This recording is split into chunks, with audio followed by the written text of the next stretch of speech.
to the Childhood Cancer Perspective, and thank you all for sticking with me through this journey. Today, I'm going to take a little bit of a detour from what we normally talk about when it comes to pediatric cancer, but we are going to stay in the cancer world. And the main reason for that is because, much like anybody that has ever dealt with this or faced it, you realize that cancer is a family diagnosis, and it's not just the person going through it. All of the people that I have spoken to, the families, the organizations, and the medical professionals have all been personally affected by pediatric cancer. But today we're going to switch gears and we're going to talk about a parent, a husband that has been affected by this, but more closely to us, which is brain cancer, which is unfortunately something that is very misunderstood and underfunded, to be completely honest with you, all the way across the board. So today, my guest is Blair, and I was able to follow her story and her husband's story through TikTok, which is a love-hate relationship, but it does provide us with some really good support in the community and a way to share our stories. So Blair, thank you so much for being with me today. Thank you for having me. It was really such an honor when you reached out. Well, it's absolutely. I don't love meeting people this way, but at the same time, it is a community that I've never felt stronger to be a part of. Once you're in it and once you meet the people that are personally affected, it really is a support level that you just can't find, even sometimes with loved ones. So I want you to kind of tell us a little bit about yourself, and we'll kind of get into how this story came to be. And so the floor is yours. Okay. So I'm a wife.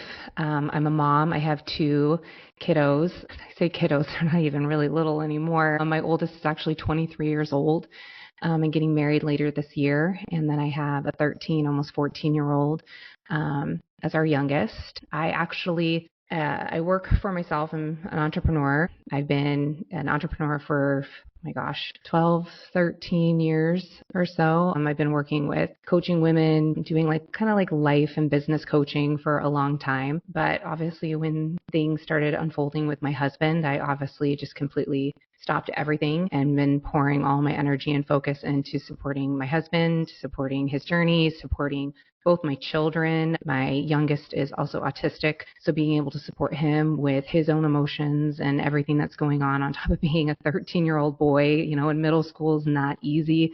And then getting a diagnosis like this for his father has been obviously very difficult for him. And I've just been pouring my heart and soul right now into doing everything I possibly can to use my voice to share our story on TikTok, and just hopefully through sharing our story, it's going to lead to some level of change that can better the odds for families like mine, children, anybody who has been impacted by brain cancer. I really, truly want to be able to make a difference in some way, shape, or form. Yeah, absolutely, 100%. And I think that we echo each other in that matter, is that using your voice and your personal experiences can truly, because you never know who's listening, can make a difference in that next person that is going through it. And much like us and a lot of other families, and that you tend to be on an island when this diagnosis comes through. You're not personally connected to people that have felt this. Not everybody is. And you're always looking for, who can I reach to, who can I ask questions to? And this is kind of the hope of not only social media and this podcast, but just in general being able to use your voice and connect. And it's such a huge opportunity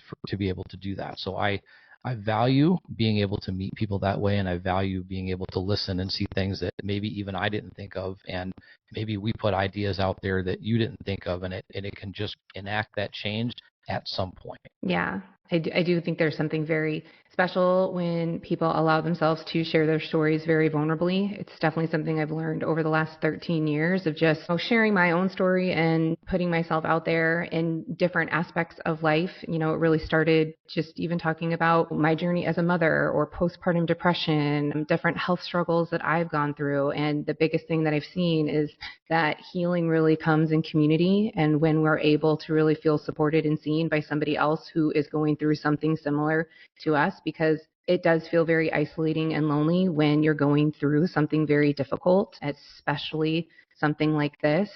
I was shocked at the amount of friends and family that completely just dropped off the face of the earth.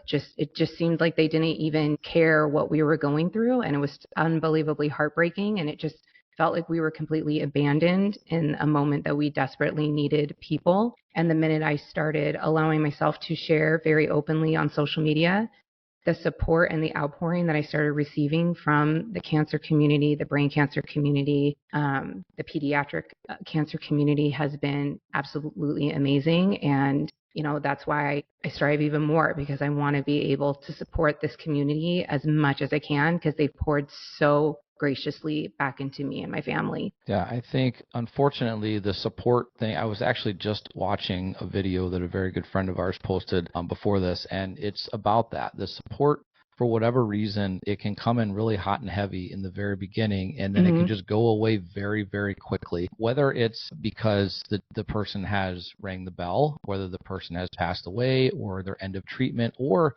it's just too hard to be around what's going on. And listen, it is, right? It's incredibly hard your life is turned upside down, and you're trying to create a new normal. And when you're either dealing with a child having this, or you have kids and you're trying to explain what's going on, and it's a lot. And I get it can be a lot for people, but I've often said too that I would rather everybody not leave, say the wrong thing, let me correct you, versus ghost us and just go away. Because the reality is we need the support more now than ever, and it really just is a shame. And it's something that's not talked about a lot, I don't think, is that support. It comes from a lot of different places, but the people you thought were going to be there are the ones that disappear the fastest. Yeah. And that's the thing I hear all the time too, when I'm talking to other families that are going through this, that they were just abandoned by people. And that's just is so heartbreaking. But I've had people say it to me. They just didn't know what to say. So they said nothing at all. And I was like, okay. So you made it actually more about you and your discomfort and your feelings than really recognizing how that was going to impact me and my family by just saying literally nothing. Or when we do talk about it or say something, people look at us like we have 5 heads. I can see literally that they are so uncomfortable. And I try my best to be like, I get it. This probably makes you uncomfortable, or you don't know what to say to me. Well, guess what? I don't know what to say either. Like, there is no handbook that somebody gives you when you're given a terminal brain cancer diagnosis. They don't go, and here's how you now deal with your life and handle every single situation. This is how you talk to your children. This is how you handle work. This is how you balance everything. This is how you handle grief. So I'm learning as I'm going too. And I get it. Like, other people, the shock wears off for them, and then they get to go back to their normal life. I don't get to go back to a normal life. My normal is not normal anymore. And we don't even know what that even looks like, because every single day we think we get a grasp on kind of a like semi-normalcy, something happens, and, we're drowning in the grief, or we're having symptoms coming up that are terrifying for us. And it's just a constant, you never know. And it's debilitating some days. Oh, 100% it is. There, you hear it growing up, right, as a kid, or you hear it all the time that tomorrow's never guaranteed. But then when you're really faced with a situation like this, where it really is not guaranteed, and you have no idea how many more tomorrows that you have when you're going through this, and you're just trying to live every day to the fullest and still be a normal, productive member of society, so to speak, and go to school events, or you're going to whatever. You're trying to live that normal life, but it's not normal anymore, because everything you're putting almost 1% of yourself into that, and 99% of yourself into fighting this battle, or being next to your husband when he's going through this, or answering your children's questions when they don't understand something. And people don't see that. They don't. And they also see, the one thing we hear in this community is, well, they're kids, they're strong, they'll bounce back. Well, no, they won't. Or their hair grew back, right? So they must be okay then. It's all perception that people see it from the outside, and if they're not affected by it personally, I think we're all in some way connected to cancer, maybe, from a generation or two or whatever. You're all connected. But when you're personally having it in your own household, it is such a different thing, and people just don't see that. They look at it and they see you smiling or happy, or you post a funny TikTok or something. Oh, things must be okay. Things must be all right. No, we are just really good. And I think this goes for you as well. I think we're just really good at showing you what we want you to see. And what you don't see when that camera goes off is a lot of emotions that I think would break most people. Yeah. And I try my very best to give a snippet of what that actually looks like, to give that perspective, because I think that is what social media is. It's this kind of curated, picture of what everybody's life is, and oh, isn't this beautiful and amazing, and this, that, and the other. We're taking snippets of journeys like this, and we're trying to put these positive spins on it, and being like, right now I must hear all the time, well, at least you know, so you have this time together to build all the memories. Like, be grateful for that. I'm constantly being told what I should be grateful for and what I should be happy about. And if I am showing a grief moment or I am sad, it's somebody's trying to put a positive spin to like shift me to something positive, because people don't want to see hard things. They just want to kind of ignore it. And a lot of times that's social media. They just, maybe they want to get on there and scroll, and they just want to like see comfort scroll. They don't want to see the hard things. And I think, I'm doing a huge disservice if I don't show the reality of what a cancer diagnosis really entails, because people need to understand this. And especially when it comes to certain cancers that are getting very little funding, very little research, very little attention, they need to understand the impact that this is happening.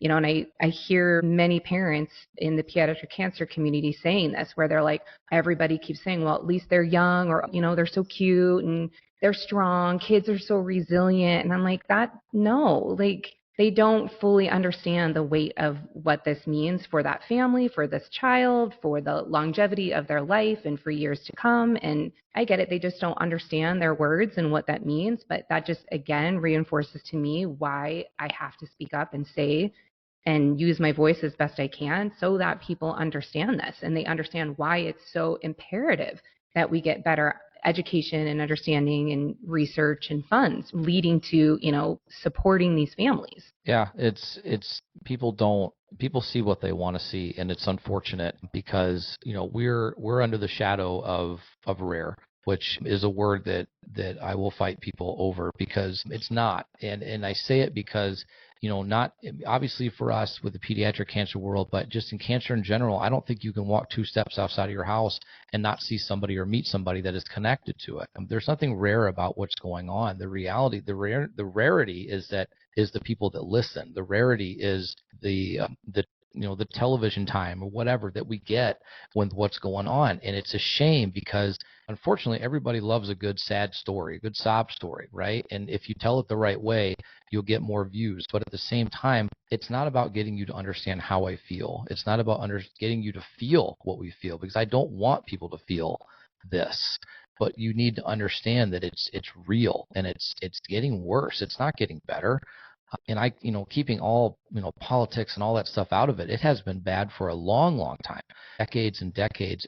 And we're not seeing any positive movement, and it sucks because, I know that most of, the research that they've received for adults, in certain types of cancers actually comes from things that they found out through researching kids, but that doesn't fall backwards. We don't get that same type of, with us, it's 4% of funding and less than 1 goes to brain cancer. Brain cancer is the deadliest form of pediatric cancer, and it's misunderstood. It's not funded, and because we don't know why it happens. For adults, and you can talk about this more. Like for adults, sometimes, not always, you can attribute it to lifestyle or a choice or even where you've lived, that kind of thing. For kids, it's shitty luck. There is literally no understanding as to why it happens. And you can't associate, a child at 6 years old with liver cancer to heavy drinking for 20 years. You can't, a lung cancer, you can't say, well, they were a smoker. Our daughter had brain cancer. Well, we didn't live near power lines or eat weird stuff or, have a family history. It just happens. So, that's the biggest issue, is that cloud that kind of hangs over us, right? That, well, they're working on it. They're figuring it out. They're doing this, they're doing that, but are they really? And are they focusing their efforts in the right places? Yeah. So that's kind of where I went with that. And so, kind of tell us a little bit about, your husband's diagnosis, and if there were any kind of factors that they could link to why it happened. Yeah. So my husband, he's young. He's 38 years old. I'm actually 6 years older than him. I'm his Puma. We used to joke, like to joke around. But yeah, he normal, healthy guy per se. It's not like he was doing anything particularly that we would say like, oh, this is, something he was doing lifestyle wise that would have contributed. He played sports for much of his life. He played football for a long time. Actually, when I first met him, he was playing semi-pro football. And so some of the symptoms actually he was displaying before we knew that these were symptoms that actually were coming from his tumor, he always was just kind of like, I've had my bell rung many times. He was offensive lineman, so he was getting hit multiple times through games, pretty hard. So we always just kind of thought like, just normal, short-term memory kind of thing. I've had a fair share of concussions. And then, he woke up just like one day on Halloween, woke up, was kind of feeling a little off, went to work, could not read his emails. Just all of a sudden, literally out of nowhere, couldn't read his emails, and went to the hospital that night to get evaluated, found his brain tumor that night, and the very next day on his 38th birthday, he was having the tumor removed. So, I mean, when I say it happened fast, like it was happening so ridiculously fast. Like you're talking just normal, healthy guy, not having really any symptoms, alarming symptoms at all, to all of a sudden he's, 38th birthday having, major brain surgery and he's in the ICU. It took almost 3 weeks. It was like the day before Thanksgiving is when we got his pathology report back, and it was called a grade 4 astrocytoma IDH mutation, which depending on who you talk to, doctors, stuff like that, because they've just kind of changed over in the last couple of years how they classify grade 4s. All grade 4s used to be classified as a GBM or glioblastoma, is how most people hear them called, though a glioblastoma can have either what's called a wild type or IDH mutation. So now they've just classified them as a glioblastoma wild type or an astrocytoma IDH mutation. What that actually means is that the IDH mutation that they have found, it helps with the prognosis a bit. It allows for the tumor to be a little bit more responsive to chemo treatment. It's still not very responsive. It's still not a good prognosis. And make it to maybe 2 to 3 years. Less than 5% are making it to 5. The things that my husband does have in his favor is that, again, he's 38 years old. So that's probably the thing we hear all the time. Well, he's young. He's 38. He played sports. We are hopeful that he can make it to a 5-year outcome. That's what we hope for. But again, with brain cancer, what's misunderstood, people hear that number and they think, oh, you're going to get 5 great years, make the most of them, all this stuff. We don't know what the kind of quality of life is going to look like over these next 5 years, because brain cancer can come with a load of different deficits and issues. Anything could shift between now and then and could greatly impact his ability to walk, talk, be able to function like a normal adult would. And, it can be a really horrific disease that really can shift even somebody's personality and who they are, and can change them completely into a different person. So it's a lot of unknowns, and it's really scary to think about. We are currently working with, we go to Mayo Clinic here in Phoenix, and we're currently working with their geneticist to see if there is anything that they can pinpoint or find genetically for him. As of right now, they're saying the same thing that you're saying. They just don't know, right? They have no clue why this is happening. They can't really determine. They can guesstimate. They can try to say maybe this, maybe that, but they just don't have any concrete evidence of anything. And I think that's even the most infuriating thing, to think that they have been researching brain cancer for, I don't even know how many decades at this point, and it's the same treatment. They have no other options for treatment. It's the same treatment as it was 20, 30 years ago. They don't have very many advancements, and they still have no answers. They don't, they know that obviously the blood-brain barrier creates a little bit more of an obstacle for chemo to be able to access the tumors. They also know that the tumors are very complex.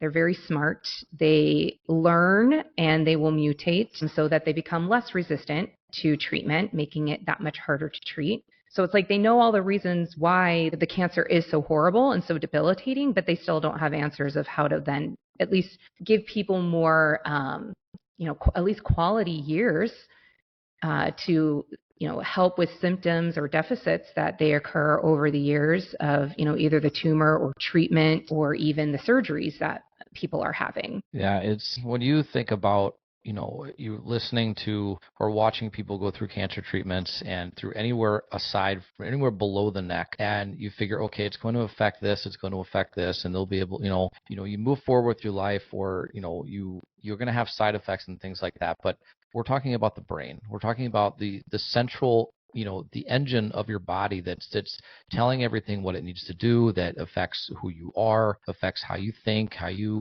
live. And unfortunately, anything that is in there that is not supposed to be is causing trauma to your brain. And what people, I think, are missing is that, again, that blood-brain barrier, that's a whole nother topic. That's something that going through treatment with our daughter, it wasn't until the last ditch effort that I even knew it was a thing, and that the treatments they were giving were going, again, everywhere from here down, and nothing was breaking through. And to me, I look at it and say, well, then why were we doing it? Because you're just affecting the rest of her body that is not having an issue.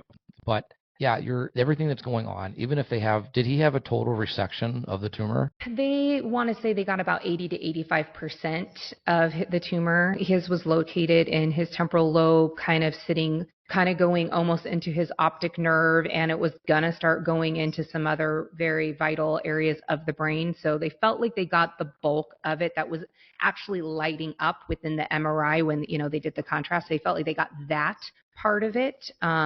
But again, when it comes to glioblastomas, they are like little tentacles, right? They spread out into the brain. That's what most people don't even realize too, is there's so much microscopic little pieces of it that even when somebody says, oh, they got a 100% resection, people in the brain cancer community, we know, but is it really, especially with certain types, you can't bank on that because there's so much they can't see. Mm-hmm. But, the resection, that's great. But again, if it's not all out of there, all it takes is one cell to really break free and to kind of spread and do what it's going to do. That's what cancer does. So, yeah, we're dealing with decades old treatments that don't reach the areas, and the treatment that you can have, radiation, which again, it has its own set of side effects that are being, shot into that area. And anytime you're messing with your brain, no matter what, even if, you survive and live, 40, 50 more years, the effects of what you're dealing with,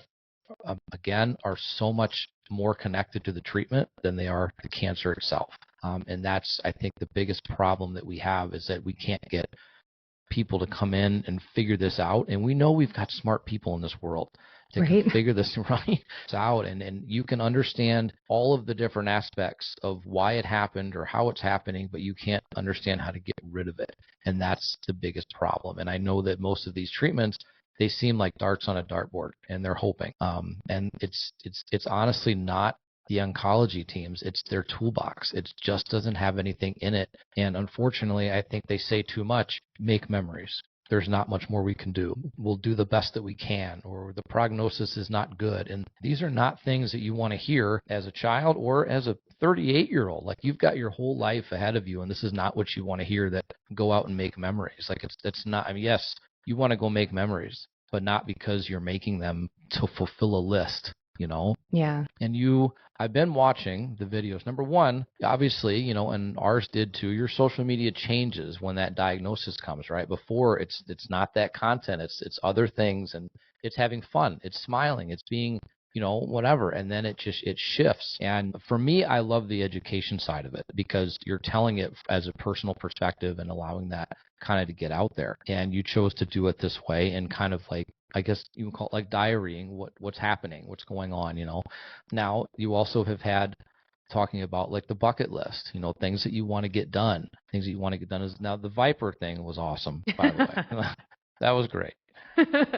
When you can truly make somebody smile, and what it does is it takes your mind away from everything that's going on, which is the greatest thing out of that entire story or that entire video, is that nothing else is going on in the world right then except smiling and having a good time and experiencing something that, no matter what, you may never get to. And that is amazing. So tell us more about this bucket list and what else is on there. That's a great question. So yeah, my husband, pretty early on, right, when they give a terminal diagnosis like this, his care team started talking to us about, hey, try to make the memories, do the things. I remember his oncologist team had come to us near the end of radiation, his radiation and chemo combined that he was doing. And they said, that you have a month break off after we stop the radiation. You got about a month. We kind of let everything calm down before we go into the year-long oral chemo treatment that he is currently within right now. And she's like, go do something fun, go spend time with family, go take a trip. This is the best time to do it because once we head into this next year,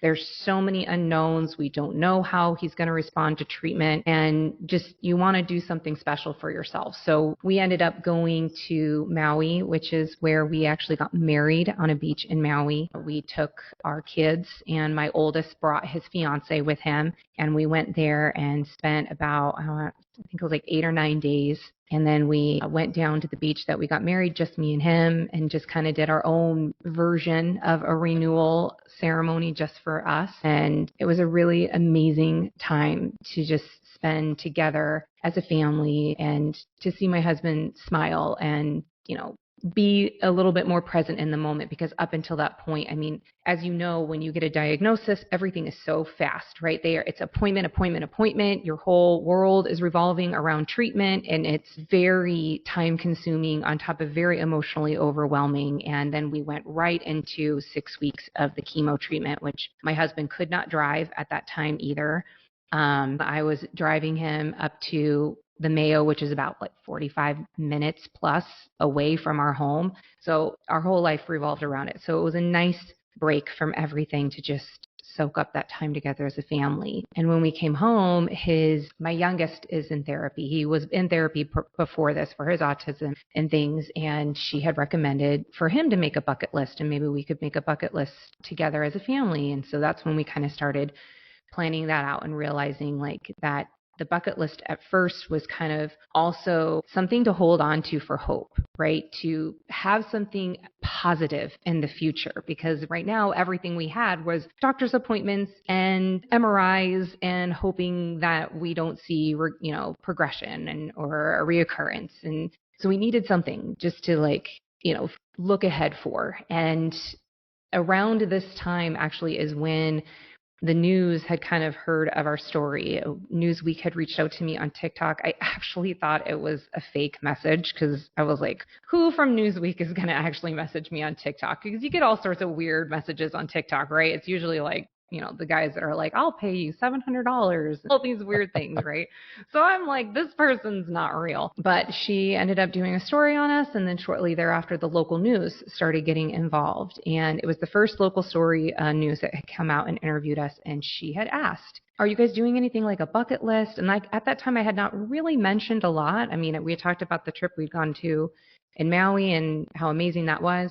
But I hadn't really said anything about it online yet. And so I was like, oh yeah, no, we have a couple things. And so when we were in the interview, she had asked, and my husband brought up his story of how his childhood dream was to own a Viper. Always wanted one. He was joking around with me for years that his 40th birthday, we're getting him a Viper. And I was like, my 40th, we went to Sedona.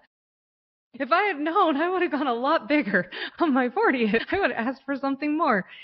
And so he said this, just kind of in passing, not thinking anything was going to come of it, because, he was like, now if somebody owns a Viper, I just want to go for a ride in it, right? And within days, we had people messaging us, and there's a Viper club here in Arizona that reached out to us, and they were like, we want to meet up with him. We want to show him all the Vipers. They took him to a race course, and they put him into the Viper out on the race course, and the instructor was actually taking him out, and they were doing fun laps with us and drifting all around. It was so much fun. And so that just, again, solidified more of yes, this is what we need to do. We need more moments like this where we are in the joy, in the moment, even though these moments do carry pockets of grief, because when you're in it, you're starting to realize this is going to be a core memory that we're going to look back on, or these are going to be the videos and the photos that we're going to look back on, or my kids will look back on. And this could be the last, when we were in Maui, my husband kept, is this going to be the last time I ever, see Maui? Things like that, right? So it's hard, but it's the one positive thing that we try to hold on for hope.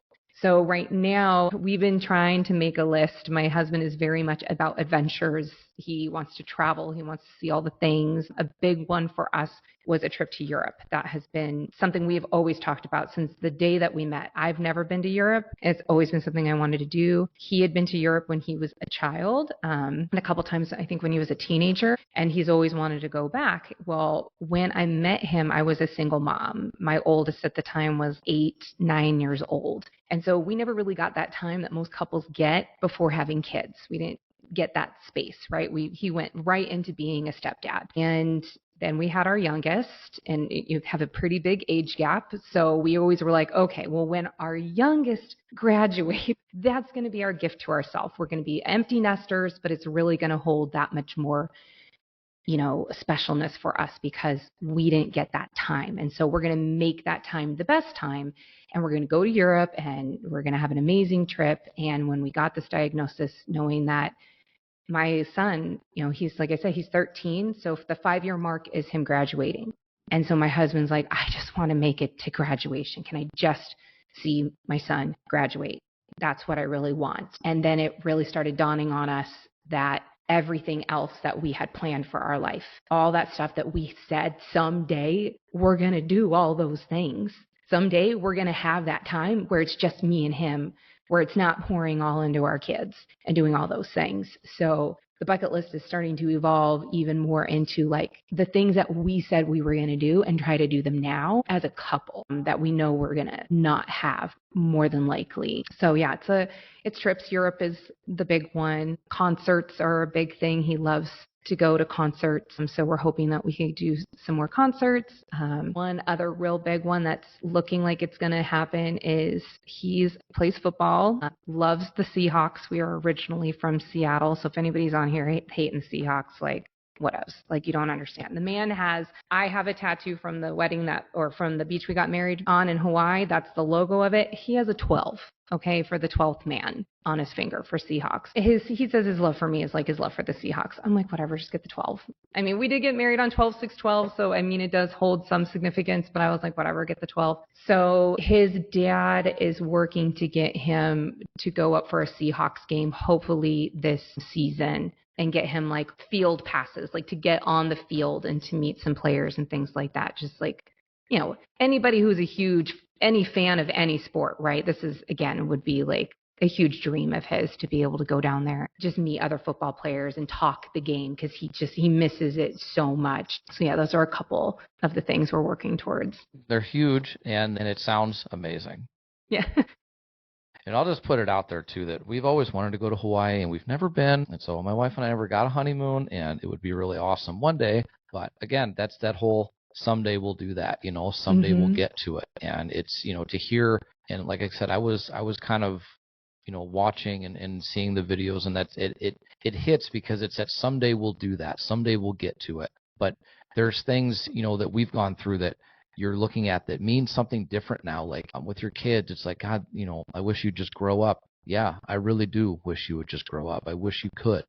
Yeah. Don't be so quick to grow up. Stay. It's like there's things that you used to say just roll off the tongue that they mean something different now. They affect you differently, and they other people can just say it nonchalantly, like, yeah, whatever, I'll get to it tomorrow. I mean, I'm big on that for mowing the grass. I'll get to it tomorrow, but for big things in your life, like I just want to be able to embrace everything, and you should be able to embrace all of that and do all of those amazing things without worrying about what tomorrow's going to bring, and that's the unfortunate side effect of all of this. The worst side effect of all of it is that we don't know, what we're going to be able to do tomorrow and what's going to happen tomorrow. And I probably could go on for hours about that, and maybe I will one day, but this is about you guys. This is not about me today. But, so you also had spoken about, how you decided to tell your kids, both, your oldest and your youngest, and things like that, and how you had to approach it a little bit differently with your 13-year-old and things like that. So talk about how, the preparation to be able to tell them, about all this, and really kind of how that went and how they're both kind of dealing with it now. Yeah. I mean, this is the hardest thing to have to do as a parent, right? To have a conversation like this. My oldest, being that he was 23, he knew right away what was going on. He works late into the evening. So when things were unfolding actually on Halloween, I was calling him. So he knew everything. My youngest, though, oh man, the backlash I got for this when I shared our story for the first time, I was joking around. I was like, I think I'm going to go viral for being the most hated woman right now for leaving her husband in an ER alone on Halloween. Like the amount of messages I got from people like, how could you? He went to the ER by himself. What's wrong with you? You're a horrible wife. But I mean, again, not everybody sees everything on social media, right? And I had to speak on that and share because my youngest, autistic, he was going through a lot already emotionally before everything had happened. He was actually not handling being in middle school very well. Everything with the shift with his schedule was really throwing him off, and he was going through a very deep, dark kind of low, very, a moment most parents are really hoping that their children don't ever have to go through. But unfortunately, he was there, and he was having really hard, difficult thoughts. And we were in those weeks leading up to Halloween really trying to help stabilize him emotionally and mentally. And we had just gotten him really back on track. I would really worked heavily with the school to make sure that he was doing well. And so when Halloween happened, Halloween already is like a really big thing for my husband. He loves the holiday being, a day before his birthday. So he just wanted his son to enjoy the day and just keep things as normal as possible because we didn't want to stress out our youngest. So he didn't know much of anything that was going on until obviously we knew my husband was going to have surgery. We told him that dad's having surgery. They found, a mass in his brain, but again, I didn't want to give too much information and not have answers for him because I knew he was going to ask tons of questions. And I think the biggest for us was the best piece of advice we had gotten from his therapist was when you are ready to tell him, because of his age, I think that, parents listening to this, you obviously have to gauge how old your kid is. You know your kid better than anyone else. What can they take on? All of those things. Obviously talk to your own therapist. Don't just do what I do, right? You got to go and talk to somebody, maybe a professional of the best way to go about this. But that's what we were doing. We were working with other multiple professionals, his school and a therapist and the doctors to try to figure out what was the best course of action to help him. The best piece of advice she gave was like, when you are ready to tell him, you need to answer everything honestly and openly because he's at an age where he's old enough to know, maybe not fully take on the weight of something like this, but he is old enough to understand, what this means. And if you withhold anything, you have the potential for creating distrust. And then he will have more worry and more fear and more anxiety because he's looking to you guys for that self-regulation. He's looking to you to help calm him down so that he knows when you say there's nothing to worry about right now, he knows that you're saying there isn't anything to worry about. So we waited until after Christmas. It was a couple of days after Christmas is actually when my husband started treatment, and we knew what treatment was going to look like. We had more understanding of his diagnosis. Me and my husband had also worked through some of our own grief. Not like we worked through all of it, but we weren't, still in the depths of just receiving the blow of that kind of diagnosis. We had had about a month or so to kind of work through it ourselves. And then we sat down and had the conversation with him. Now, again, before that conversation, I was doing a lot of things on the back end to just buffer as much as I could. I was working with his school. I had conversations with every single one of his teachers, anyone who had a touch point with my son, from the nurse to the front office to anybody who was out. I mean, literally anyone and everyone that I knew was going to have any level of interaction. I wanted them to know what was going on so that they knew how to somewhat best support him if he had something come up when he was at school, because we knew it was going to happen. And I wanted them to be prepared while also having a better understanding of what he was going through emotionally. So when he is in class, if he's having a moment, that everybody was well aware of this and they weren't trying to put too much on him. We had the therapist already lined up. I had picked up some like weighted stuffies. They have these like stuffies that are like a weighted blanket, but as a stuffed animal that you can heat up and smells like lavender or something. It's very soothing and very helping regulating with the nervous system. Actually, a lot of the background I do when I was working with clients, I did a lot of like somatic trauma work, working with nervous system regulation. So, I mean, I pulled a lot from my own toolbox of tools and things to prepare to give him. And so even that month kind of leading up, I was working with him a little bit and giving him more resources. So when we kind of gave him the news, we could pull from some of those things of regulation tools to better support him. But yeah, when we told him what was going on, I mean, the kid is very inquisitive. He's very quick and smart. And he was already asking very big questions. Like he was like, what stage is it? And what's the prognosis? And I was like, oh my gosh, I was like, we're not supposed to lie. We're supposed to be honest. But how do you sugarcoat something like that to a 13-year-old? I will say the first month to 2 months were very emotionally difficult for him. He was missing a lot of school. When he was at school, he has a resource teacher there. He was going into their room pretty much every day, if not multiple times a day. He was usually starting school late, coming home early.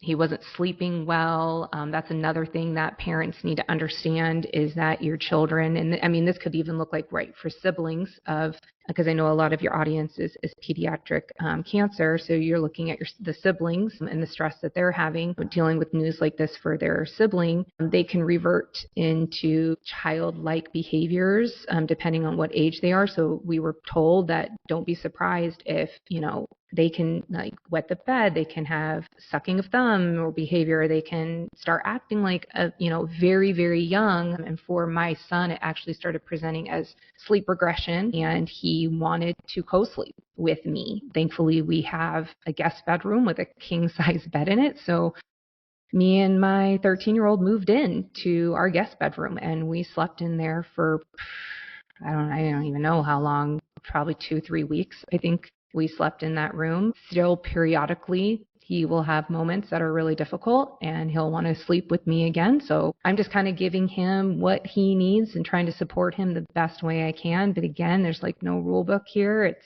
I've had many parents, can parents really shame another parent when they're making decisions of what they think is best for their kids? So I'm doing my best to share all the things while also understanding that people sure are going to have a lot of opinions about how we're trying to support the kids. Yeah, trust me, whatever you're doing is wrong in somebody's eyes. Yeah. So how you're parenting, how you're treating them, how you're exposing them to information. And everybody is an expert. How your husband's cancer came, it's probably something that you fed him. It was, you know what I mean? It's everybody's an expert. Everybody's got something to say. And unfortunately, everybody has something to say on stuff they have no idea about, and they feel like they have to comment. It's just an urge that they have to fulfill, and it really is a shame because you're doing the best you can with the tools and the knowledge and the energy that you have, and it doesn't require any outside input. We love in this community. We absolutely want to fly a flag for unsolicited advice. If we didn't ask, then we don't want it. Yeah, so just so you know, if we want advice, if we want information, we will reach out personally and ask for that advice or things of that nature. But the reality of it is, in this situation, you're the only one that can decide what you need and what your kids need, and it's not up to anybody else. And it really just is a shame that everybody feels like they have to be involved, other than the best thing you can do for us, for any family going through this, no matter what stage, no matter what part of life, is just be there. Just be a friend. That's it. Honest to God, that is the best thing. If it's just calling on the phone and saying, hey, can I go get your groceries for you? That's the best thing you can do. We don't need you to tell us how to fix it. We don't need you to tell us what's wrong. We just need you to be there and be a human that is decent and that does not involve you telling us why we are terrible. Yeah. And I want to add on to that. I think it's really important for people to understand, like, when you offer the support that you actually know you can give. Because I think that some people, they want to offer things up but do they really mean that they're going to follow through on that? Like, I think it's really important to offer the things you can provide and give to somebody. And I think it is important to give in that way and saying, like, this is what I can do for you, because I don't know. I mean, and I'm sure you can echo this, especially in the very beginning, your brain is just, you can't make any other decision for anything. I mean, you're so overwhelmed with all the decisions you're trying to make for your loved one's well-being, and you're being asked the biggest questions you've ever been asked, and you're dealing literally with life and death, conversations. If somebody comes to me and they're like, how can I help you? I'm like, I don't know. I don't even know how to help myself right now. And you want me to tell you how to help me? I don't know. It's like, I don't even know what to make for dinner right now. I don't even know how to start the laundry. Like, no, just offer support, or yes, be present. Just be there. Yeah, 100%. And the reality of it is too, is that I will tell you, and maybe you're like this too, but my wife and I are the absolute worst at asking for help.